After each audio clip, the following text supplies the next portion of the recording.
Boa noite, gente. Bem-vindo a mais uma aula aqui no módulo de proteção radiológica. E hoje a gente vai entrar mais a fundo em questão das ações de proteção radiológica, só que se embasando nas diretrizes fundamentadas pela Comissão Nacional de Energia Nuclear, a CNEM. Então, ela vem trazer para a gente, dentro do conceito de proteção radiológica, diretrizes necessárias que devem ser executadas com uma finalidade de minimizar e prevenir exposições tanto médicas quanto ocupacionais no indivíduo, né, na sociedade, e para os profissionais da área da radiação e da radiologia. Então, dentro dessa portaria, né, que nem dessa normativa, vem descrito limitações de doses no qual não podemos ultrapassar para poder alcançar os efeitos biológicos das radiações no nosso corpo. Então, ali nessa normativa vem descrita toda a dose, toda a limitação de dose que não devem ser ultrapassadas, tanto para nós operadores, que somos ocupacionalmente expostos, indivíduo ao público, que são os pacientes em geral, a sociedade, que estão aí passíveis de realização de exames em radiologia, e aí também envolve as gestantes, menores de 18 anos. Então, temos aí várias regras, vários procedimentos a seguir dentro desse contexto. Então, na aula passada nós falamos sobre o conceito de proteção radiológica, nós falamos sobre os tipos de radiação no qual devemos se proteger, né, nos proteger, radiação de fuga, radiação primária, radiação espalhada, secundária. Nós entendemos o quão prejudicial a radiação provoca no nosso corpo e a ação que ela provoca. Entendemos também tipos de radiação e tipos de energia para cada tipo de radiação. A radiação alfa, a radiação beta, a gama, a radiação X, as partículas de nêutron. E aí nós entendemos que existem fatores que minimizam ainda mais a exposição a essas radiações ionizantes, né? E entendemos que cada tipo de radiação ela tem um alto LET, ela tem um baixo LET, que é o nível de transferência de depósito de energia de cada tipo de radiação por onde ela está passando. Então, nós sabemos que a radiação X e a gama elas são altamente penetrantes e ionizam pouco, então elas têm baixo LET. Já as partículas alfa, beta e as de nêutron, elas têm alto LET, ou seja, por onde elas passam, elas ionizam mais do que penetram. Então, essas são os piores tipos de radiação para o sistema biológico, o nosso corpo, as nossas moléculas, as nossas células. E hoje, na aula de hoje, nós vamos entender um pouco mais, agora trazendo o conceito dos princípios fundamentais de proteção radiológica. E aí, nesse momento, nós vamos entrar um pouco em leis e normativas para entender quais são esses princípios e como praticá-los, como colocá-los em prática para estar otimizando ainda mais, ou seja, diminuindo ainda mais a exposição das radiações ionizantes. E aí, impossibilitando de causar um efeito danoso, né, no nosso corpo, no corpo de um acompanhante, no corpo de um paciente, no corpo aí das pessoas que são submetidas aos procedimentos de exames radiológicos. Tá bom, gente? Então aí, recapitulando, na aula passada nós estudamos os fatores que existem, né, para diminuir a exposição da radiação ionizante durante as práticas radiológicas. Então, na aula passada eu falei sobre o fator de blindagem, de tempo e de distância. O que isso significa? Então, quanto à questão do tempo, quanto menos tempo nós ficamos próximo a uma fonte de radiação, ali nós somos menos expostos a essa radiação, vamos ser menos irradiados, né?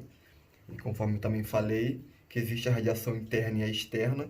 Então, quando a gente está próximo a uma radiação ionizante, ela está emitindo ali energia, nós estamos sofrendo uma irradiação externa. Então, aí, quanto menos tempo, um dos fatores de proteção radiológica, a gente fica exposto aí a essa radiação, menos dose a gente vai acumular no nosso corpo, e aí nós tomamos menos exposição. Questão da distância. Quanto mais distante nós ficarmos dessa radiação ionizante aí, menos intensa essa radiação chega até a gente. Então aí, uma distância de 1 metro, essa radiação ela tem uma determinada intensidade, nós dobramos essa distância, a intensidade dessa radiação ela se decai dividido em 4 vezes menos a intensidade da distância de 1 metro, obedecendo à lei do inverso do quadrado da distância. E aí, ficando 3 metros, essa intensidade ela se decai a 1/8, ou seja, divide em 8 vezes menos a intensidade. Então, o fator de distância segue esse raciocínio. Quanto mais distante da fonte de radiação, menos intensa essa radiação chega até a gente, e aí a gente sofre menos exposição. E aí temos o terceiro fator, que é o fator de blindagem. Que aí para cada tipo de radiação, a gente sabendo o LET de cada radiação, que é o nível de transferência de energia de cada tipo de radiação, nós vamos entrar com uma blindagem diferente para cada tipo de radiação. E aí a gente consegue se proteger ainda mais dessa radiação ou não ter contato com esse tipo de radiação aí durante os procedimentos radiológicos. Então os fatores são tempo, distância e blindagem. E aí, como é que a gente consegue mensurar essa exposição? Para isso, desde muito tempo, quando se ouviu falar de radiação e começou a usar a radiação voltado para a medicina, começaram a surgir órgãos regulatórios e comissões internacionais de proteção radiológica que deram origem a grandezas e unidades radiológicas. Como é que isso funciona? A grandeza ela é para determinar a quantidade de radiação, o tipo de radiação que está sendo usado ali, que está sendo exposto, né? E aí a unidade ela é o símbolo que representa a quantidade desse tipo de radiação. Então, muitos tempos atrás, nós usamos as unidades chamadas Roentgen, Rem, Rad, Kerma, Curie, né? Então, esses nomes são bem conhecidos. Então, essas unidades, esses símbolos, essas grandezas e essas unidades tiveram o nome de grandes cientistas que tiveram grandes influências no avanço da radiação ionizante, na descoberta e na utilização dessa radiação ionizante aí dentro da medicina, né? E aí essas unidades e grandezas foram criadas dentro de proteção radiológica para que a gente conseguisse mensurar a quantidade de radiação e simbolizar essa radiação, tá bom, gente? Então, essas unidades e grandezas vieram para representar a quantidade e simbolizar as diversos tipos de radiação. Então, inicialmente, nós tivemos unidades de Roentgen, Rem, Rad, Curie, Kerma, e aí, com o passar dos anos, essas unidades elas sofreram modificações nas suas simbologias e nos seus significados. E aí veio o Sistema Internacional de Unidades e Medidas, né? E algumas unidades dessas passaram a ser chamadas de outras unidades, ter outras unidades e ser chamadas de outras grandezas. Roentgen foi modificado, Curie foi modificado, Becquerel foi modificado, só o Kerma que se manteve aí, que é para mensurar a radiação no ar, né? Interagida no ar, gerando carga elétrica. Então, essas unidades aí que eu acabei de falar, elas passaram a se chamar Sievert, Gray, Becquerel, Coulomb por quilograma, Joule por quilograma. Então, essas novas unidades passaram a ser mais utilizadas e são utilizadas até hoje. Algumas delas são voltadas a mensurar quantidade de radiação exposta ao indivíduo para fins de efeitos biológicos. Outras são unidades para mensurar radiação produzida no ar, radiação que é depositada no tecido humano, radiação que é depositada nos órgãos do corpo humano. E aí, em conjunto com essas novas unidades radiológicas, vieram as grandezas. São grandezas de dose, que são a dose absorvida, a dose equivalente, a dose efetiva, a exposição, o Kerma. Então, essas grandezas, elas atuam junto com as unidades para significar quantidade de doses de radiação ionizante que o indivíduo sofre de exposição. Então, a dose absorvida ela é voltada para a dose de radiação depositada no tecido humano.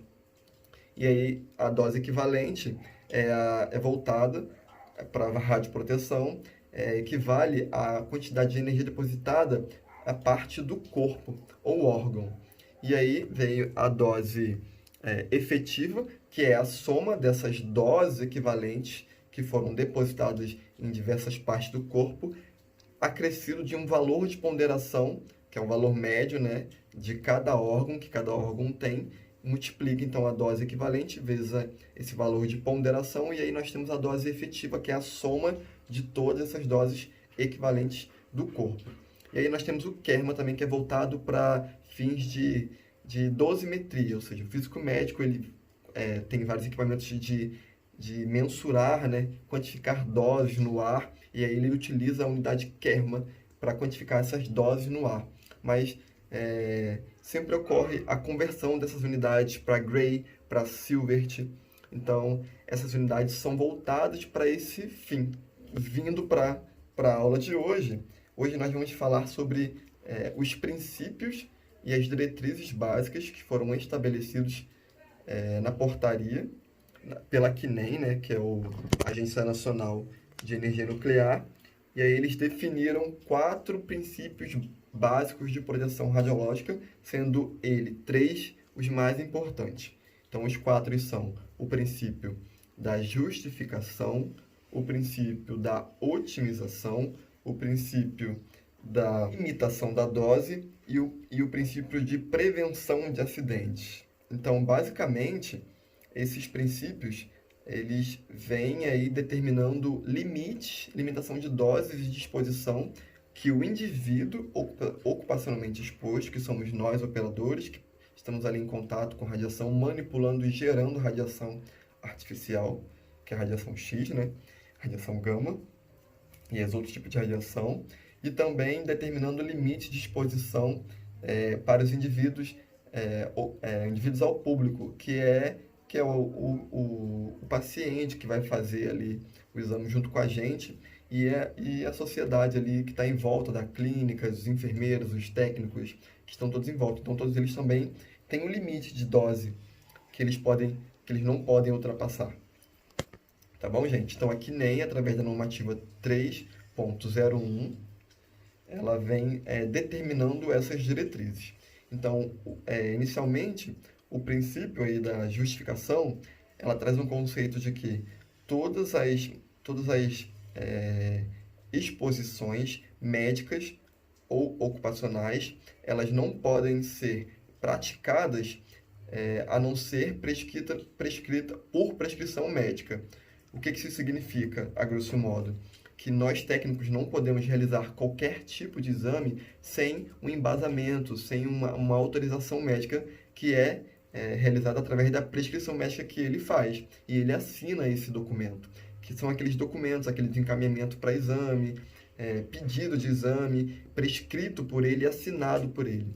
Então, o princípio da justificação, ela traz esse conceito que nenhuma exposição pode ser praticada, adscrita, né, sem que haja uma prescrição médica. Tanto a justificação genérica da prática ou a justificação geral dessa disposição individual aí. Se vocês verem na apostila, fizerem a leitura, vocês vão entender que tem vários adendos explicando sobre cada tipo de justificação. Beleza, gente? Então, e outra coisa bem importante, a justificação ela tem que valer com que o detrimento seja mais baixo que o benefício da prática dessa exposição. Ou seja, usar a radiação ionizante para fins diagnósticos, ela tem que valer mais para benefício do paciente do que para malefício. Tem que fazer mais bem para o paciente do que mal para ele, essa exposição da radiação ionizante. Então, esse é o que o conceito da justificação traz para a gente aí. E essa exposição, ela tem de 2 tipos. A exposição genérica da prática, ou seja, qualquer tipo de exposição ela tem que ser autorizada por prescrição, e para cada tipo de indicação de exame com radiação ionizante, também tem que haver uma análise. Então, de modo geral, é a genérica. Toda exposição tem que ter uma prescrição e para cada tipo de exposição tem que ser analisada também, que é a justificação individual. É válido que essa exposição com radiação ionizante é melhor do que usar algum outro método de diagnóstico que não utiliza radiação ionizante, como ressonância magnética, ou um outro exame laboratorial, ou uma ultrassonografia que não utiliza de radiação ionizante. Então aí, além de qualquer prática tem que ser justificada, aí a gente vai avaliá-la individualmente para que não exista outro recurso que possa ser analisado, a não ser com radiação ionizante. Então tem essa questão também dentro da justificação da prática aí, estabelecida pela CNEM. E aí também existem algumas proibições relacionadas que são injustificáveis em utilização da radiação ionizante com pessoas, com seres humanos. Nós temos algumas exposições com seres humanos para fins de pesquisa, para fins de estágio, para fins de admissional, de empregatício, né?